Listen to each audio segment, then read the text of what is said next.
What's up? It's your boy Carcino here. And these are one of the things we spoke about a long time ago. Black businesses are having a hard time in this new climate. And then you realize that a lot of black businesses are not really black business. You know, they're operating under an umbrella that is controlled by a market or a branch that they do not own. This has become a growing fact in the African American community. It has become a growing fact in the way business is conducted in today's society. If you look at it and you look at the spectrum of everything that's we're talking about right now, we're talking about a level of a lot of different issues or situations, such as like Ebony Magazine. Yeah, Ebony Magazine is not owned by a black person at all. Black media is basically dictated to and owned by whites. What does this mean? People will say, like, what does this mean? Like BET, Black Entertainment Television, which used to be owned and ran by a black publication. When it's owned by someone else who's not of your color, you run the risk of them not understanding what black culture should be represented on the television screen. They don't understand the gentrification issues that happen. The whitewashing of shows and programming. What your kids are learning from is very ideal.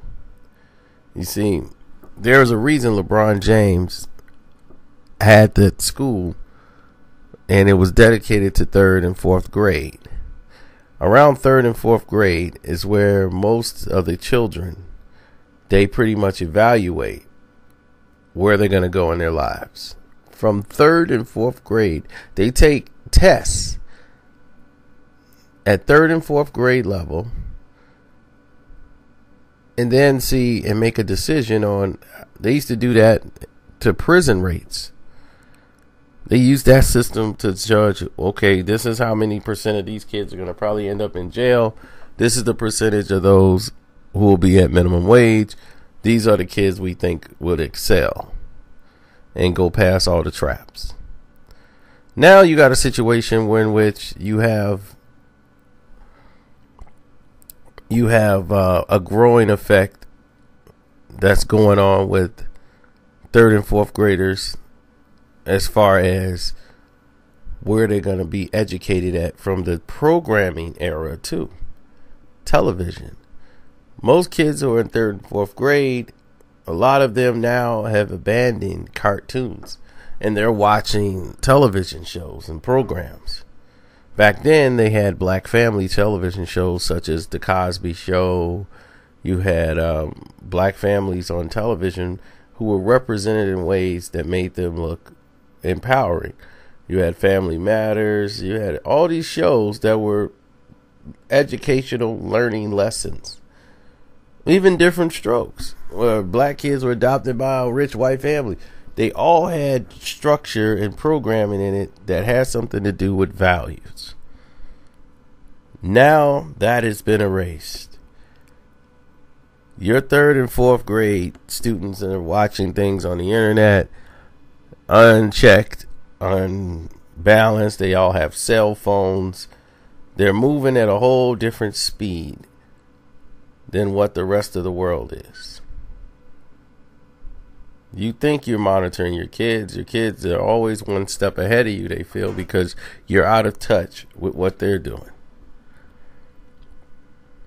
So the television programming has changed to more reality-based shows that's more ratchet, more sexually suggestive, more for the adult base, but this is getting watched by 3rd and 4th grade children.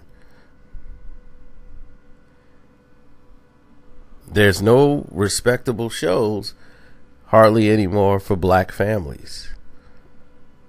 who are not doing drugs, not talking about gang violence, and they have, flourishing careers. There are a lot of African American families that have flourishing careers.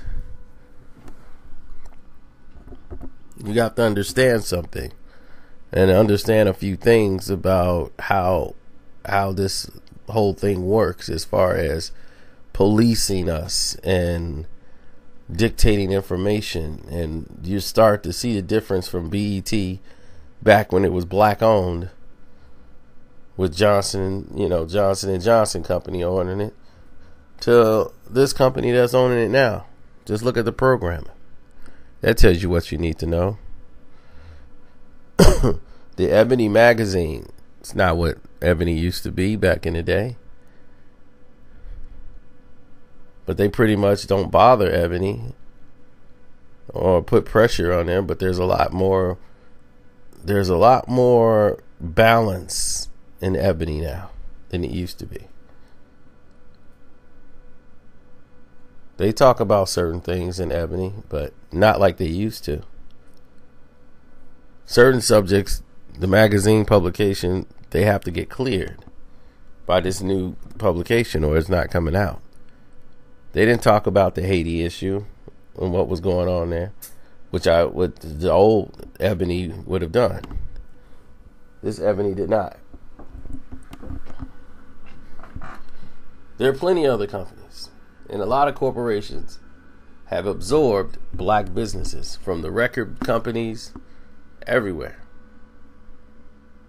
Def Jam Records, all these companies that were started up, the people that's sitting on top and dictating what the music and culture should be has no idea of what the music and culture should be. So with that being said, how many black businesses do we really truly own?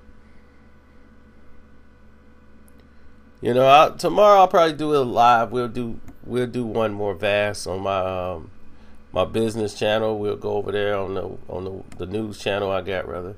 My One Crack News. We started going over there. So tomorrow we'll go live over there. So go sub over there if you haven't. That's ONECRAKNEWS. That's it. All one word. One Crack News. Go over there. We'll do a live. We'll stream live. They'll send you the notification for that one. And then that way we'll sit down and we'll have a discussion about it. And I answer your questions in the chat room and stuff. So that's if you had questions that you wanted to ask and stuff. Yeah, that's it. So I'm out. And y'all have a great night.